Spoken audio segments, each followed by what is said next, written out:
د روسیې خارجه وزیر سرګی لاوروف د زیارت پر ورځ په شمالي کوریا کې د هغه هیواد له مشر کیم جونګ اون سره ملاقات وکړ. نوموړي د شمالي کوریا مشر ته د روسیې د ولسمشر ولادیمیر پوتین نیکې هیلې ورسولې او روسیې ته د سفر بلنه ورکړه. لاوروف ویل روسیا پر کوریایي ټاپووزمه د سولې او ثبات چارو ملاتړ کوي.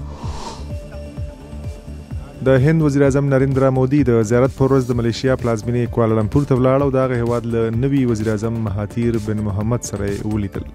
له 2015 کال راهیسې ملیشیا ته د مودي دا دویم سفر دی. په ملیشیا کې د میشتو هندي وګړو شمېر د هغه هیواد د نفوسو لږ تر لږه 9% برخه جوړوي.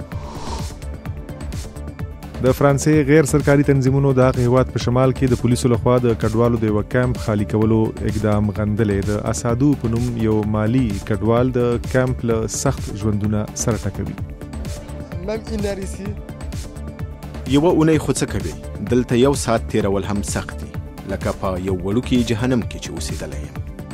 د فرانسې پارلمان په وروستیو کې یو نوی قانون منظور کړ چې په ترڅ کې به حکومت وکولی شي یو زیات شمېر کډوال له هیواده وباسي. سېنټ لا دغه قانون نه دی منظور کړی.